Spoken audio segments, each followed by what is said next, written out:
Hey, welcome to Business Breakthroughs. I'm Neal Dipentino, your host.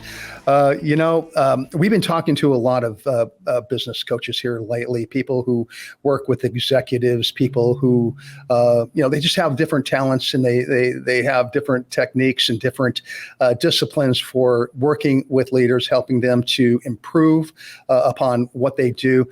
But today we have a person who's with us. She actually works with middle management. And along with executives as well. But, this is going to be kind of an interesting show because we have a lot of our viewers who are in middle management and want to kind of get an idea of how they can improve and how they can communicate with their employees. So our guest today hails from Minneapolis, Minnesota. She's a business coach, a change leader, a corporate trainer, and a consultant. Her name is Sayre Darling. Sayre, welcome to the show. Thank you. Nice to be here, Neal. Awesome. So you're up there in the Twin Cities. You guys, see any snow up there yet? We have. We've seen a couple of inches, but it's all melted. So, the closer we get to Thanksgiving without a lot of snow, the shorter the winter is. So it's a good year so far. Fantastic. I've spent quite a bit of time in the Twin Cities. I can remember many years ago, we were doing a management retreat in the Twin Cities. And I think that there was just a little bit of a hiccup in the whole situation in that the person who arranged it decided that it would be a good idea to do it like in the middle of January. And so we were there for a little bit longer than we thought we were going to be. But it was a great time. We love the Twin Cities. It's a vibrant community, but it is darn cold up here. It can be cold. I have relatives that hail from Albert Lea, just south of you. So, that's Sure. I know the area very well. So again, welcome to Business Breakthroughs. We didn't come to talk about geography. We came to talk about business, and you've been doing this for some time now. You're a coach and you work with middle management. Yeah. Tell us a little bit about yourself and what you do. Well, I'll give you a little background that tells you what experience informs my coaching.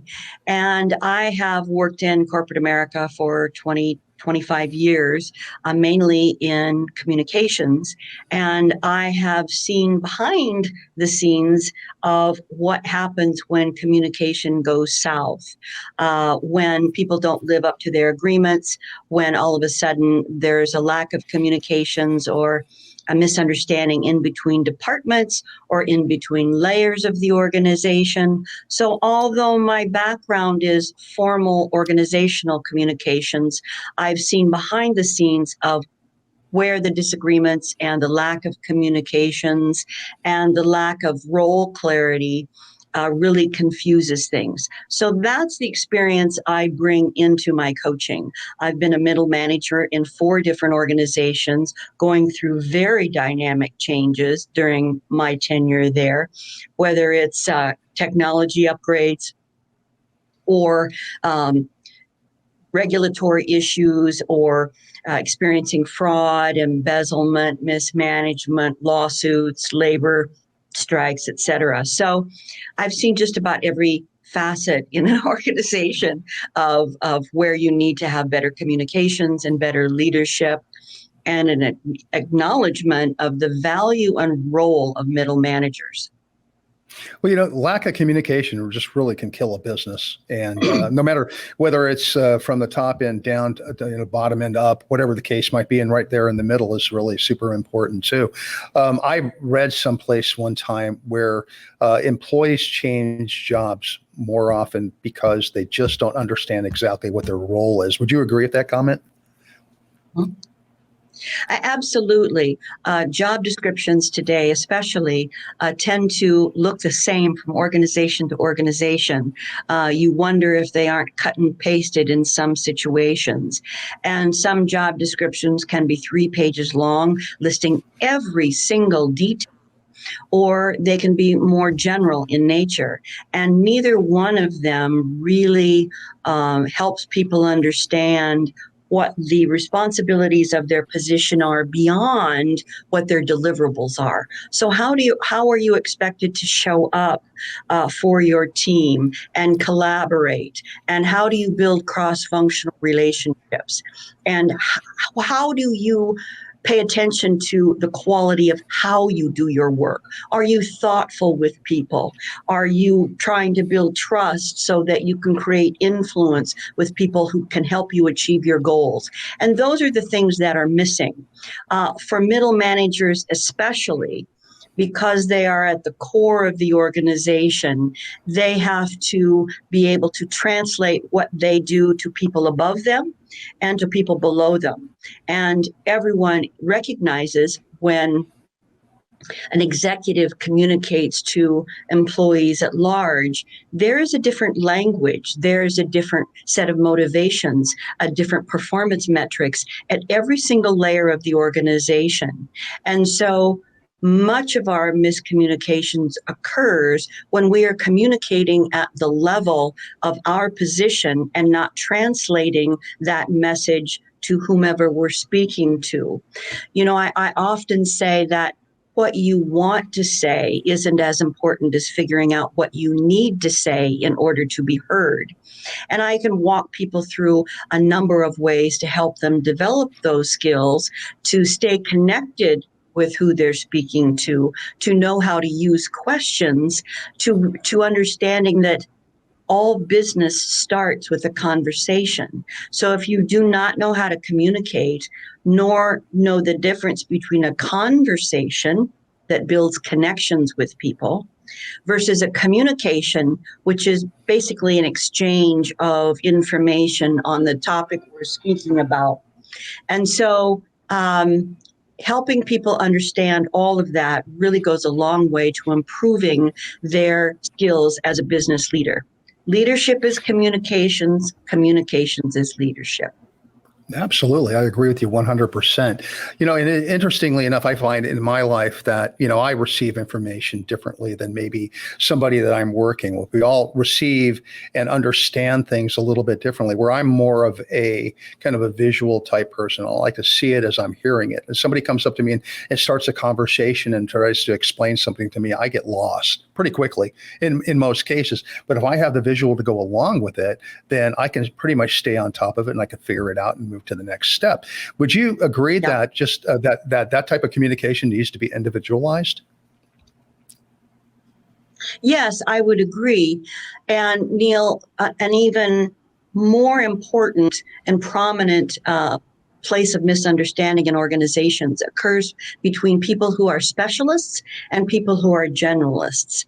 And there's a book on this topic called Range by David Epstein, where this concept comes from. And 90% of people in the world are specialists, okay? They have a knowledge base that is 12 inches deep and 2 inches wide.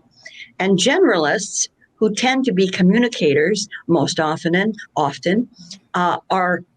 a knowledge base that's 12 inches wide and 2 inches deep. And so the way we talk about things and the way specialists talk about things are entirely different. And for the most part, specialists do not understand the value of a generalist perspective to be able to facilitate the conversation between different specialties, between different departments, et cetera, to integrate ideas much more easily than specialists. So explaining how you communicate and how you learn, sharing that with others goes a long ways to avoiding miscommunications. I agree with that. It's interesting. I have the most wonderful production manager here at our business, and he's phenomenal. When we first started working together, though, it was kind of interesting because he's a real technician. He understands lighting and sound and all of this technology stuff. And I just want to know where the button is to press record, so it's a learning process, and our communication has, improved tremendously since we started this business together. And I feel like, he's also kind of realized that, I'm not the only one. We've got several employees that work for us that he has to communicate with, and each is a little bit different. So he's taken on that great leadership role for us, where he is actually able to communicate to each one of us in a way that we can receive, and it all works out really well. It's just a really great way of pulling our business together and making it work. So can you give us some examples of some businesses that you've worked with in the past where you've utilized some of your techniques to help them communicate better? Sure. I, first of all, have worked in organizations from startups and entrepreneurs to all the way up to Fortune 500 companies. So I can scale my skills to the conversation that you are having because I understand the dynamics at every different level of the organization. And to develop the example you used just now with your production manager who has learned how to communicate with everyone and pull the entire team together. It's very powerful when you're communicating with someone who leads off a communication by saying, for example, I understand your only concern or your main interest is, but to get from point A to point B to execute on your idea, I need you to understand A, B, and C. So what I just did in that example is to say, I see you, I recognize your value, and I understand what you're focused on. And this is important as well. One of a little tip here, one of the basic skills in understanding each other and communicating with each other is to know the difference between yes and but. So when you say, I understand all that, but you have just discounted the value of everything you've just said. So if you want to build a connection with someone, you say, I understand all this is important to you, and you need to understand this. That puts both of you in a common pool of a shared pool of meaning, some common understandings, and that goes a long ways to opening the communications between two people. That's amazing. I totally agree with that comment. This is not what you just said just now. One of the things that we were talking about a little bit earlier, and I'm going to shift gears just a little bit. Mm-hmm. Things have really changed in the last 3 or 4 years, especially since the pandemic. We have more and more people working from home. So now that's a whole new dynamic that leaders have to deal with in order to make sure that their organizations run smoothly. That, along with, especially if you're a person who's my age or within my age, things are moving a lot faster than they did back in the day. The technology has just sped things up so fast that sometimes it's really difficult to keep up. So what do you tell the people that you're working with, that you're consulting with? How do you help them to deal with both of those situations? Well, from a top level perspective, it's important to understand that it takes a little bit longer for people to get plugged in to the same place. So you're moving at the speed of light, barely having time for a bio break in between meeting after meeting after meeting. And you have to take the time to bring people into the room, remind them what you spoke of in your last conversation, what that set up for your current conversation. Ask people if there's anything else they would like to bring to the table, other questions, and then start the conversation. If you don't take steps like that, it's very difficult to get everyone on the same page. Therefore, people are listening from different points of view, not remembering things the same way, having a hard time getting their focus into the meeting itself. So it's about meeting people where they are at, taking 2 minutes at the top of every meeting to bring people into the room. How's everyone doing today? Remember, at our last meeting, we made these decisions. There's been communication since then. Here's where we're at now, and here's what we're going to accomplish at this meeting today. Is everyone on track with that? And do not rush that. When people hear you rushing, they'll hear it in your voice, and they'll get concerned about, oh my gosh, what's going to happen next? I better stay alert. Oh my gosh, they're not really saying what they mean. People go immediately into storytelling based on their fears. And so you want to take the time to allow their frontal cortex, where their central processing unit is, which tracks all the data, to be in the same room as their emotional brain, which is in the amygdala in the back of their brain that moves much slower. Until you have both parts of your brain in the same room, in the same conversation, you don't have people's full attention. Yeah, I rarely have both parts of my brain in the same room, but I get that. And I am writing some things down here because I'm thinking about our sales meetings, or actually not really sales meetings, but company meetings that we have every Monday morning. And I don't recall ever, doing a quick recap on what we talked about last week, which makes a lot of sense, because then it kind of pulls it all together. You're like saying, okay, this is what we did last week. This is what is almost like the problem, solution, outcome type scenario where, yeah, we did this last week. This is what we've done to, address what we talked about. And here's what's happening. Now let's talk about what's going on now. Let's move on to the next thing. So I really appreciate what you're saying there. I think that's that is an excellent comment. I'd like to, before we jump ahead, I'd like to pick up a couple of things and notice what's occurring when you don't use these techniques. And one of the things is we react rather than respond. And when we respond, we put the entire comment into context, and we actually learn so much more about what's going on rather than a ping pong ball bouncing off of each other. When you have that kind of situation, oftentimes in sales meetings, quite frankly, you don't get the full picture. And so you waste a lot of time reacting to current events rather than saying, okay, what's the bigger picture here? Do we have different ways we can get in the door? How can we change the conversation on this? You miss the opportunity to function as well as you can with the expertise and with all the talents and the people in the room. And so there's a lot of misunderstanding when you're just focused on reacting. And the impact of that is, think about all the times you had a great strategic plan, and then you put the execution plan together, and all of a sudden everybody got so busy and you forgot what the plan was. Yeah, well, we're making some progress, so I guess it's working. And then you get to the end of the year and you wonder why you fell short of goal, because your execution plan did not stay connected to your strategy.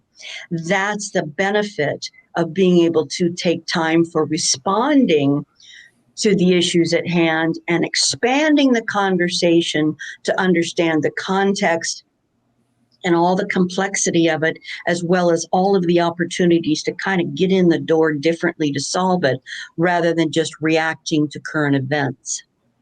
I like that. So I think what you're saying, if I understood this, is like, or what I'm getting out of this anyway, is that we have a tendency, because everything is moving at such a lightning speed, that we kind of rush through things. And like, for instance, like a sales meeting or an office meeting should, that should be like a half an hour long. Sometimes we say, well, we can maybe push through this in like 15 minutes. Whereas if we would just we've allotted that time anyway, if we just use that time so that we can have people kind of add their opinions, their ideas, their, value statements, or whatever the case might be, to that meeting, it would actually help us to stay on track for our goals more likely. And the other impact from that type of situation, Neal, is that we end up having an agreeable culture. Yep, everybody's going to be really happy to get 15 minutes back. So, yep, I agree with that. Not really going to think about that too much. Okay, I'm off and running. And there is a very high price to pay with an agreeable culture. You don't have good decision making. You don't make great connections. You aren't able to retain customers because You're not having a more complete conversation. You're unable to build great working relationships inside your organization when you do not have the infrastructure or capacity to say, we've all got a lot of talent here, but we come from different perspectives. We each have different experience. We need to be able to understand each other, whether we agree with each other or not, and figure out what the best way is to solve this problem. Having an agreeable culture means you're missing where the missed connections are occurring right now that can eventually turn into, a big blow up. So things swept under the rug for the sake of speed often come back to haunt us. And are your performance expectations on speed? I mean, do you have to evaluate how fast or how slow people do their jobs or get their point across? No, we're just accustomed to moving so fast. It becomes as more important than anything else that we try to achieve. So it really starts with the leader. The leader really needs to understand that time that's allotted for that meeting or whatever it might be, that time with an individual employee or with a group of people, really, you need to utilize that allotted time and really not only be able to communicate, but also be able to listen with these two things. Exactly. To really hear what your people, what they have to say, what kind of value they can bring to the conversation into the company. Do you know what listening is? I don't know that folks have heard this particular definition before. We all think we know it's not speaking, you're in the act of listening. The best definition I have heard is listening is a temporary moment of surrender, a moment where you quit thinking about your to-do list, what you have to do to follow up after this meeting, what you have to do after work today, who's irritating you at the meeting, whether you need to go, want to get up and get a cup of coffee or whatever. You are surrendering all of that to pay full attention to whomever is speaking. And you are listening deeply enough to understand and take the time to ask thoughtful questions to make sure you do understand. And the risk of running really fast, running your business by reactions and not responses leads to the idea that more is better, more is better. More is not necessarily better. You want more and more and more clients, but if you do a bad job of staying in touch with them and understanding them, you're going to lose them. So of course you have to have more. However, if you understand what's important to your customers, what the priorities are in running your business, you can take time and build a better quality business with less effort. I like that. I'm guilty of that myself, where in the past I've had goals that were, placed on me by my management, and by achieving those goals, that's how we were rewarded. But so you're trying to build a business and everything, and you're trying to go after the new customer, and you're doing everything you possibly can.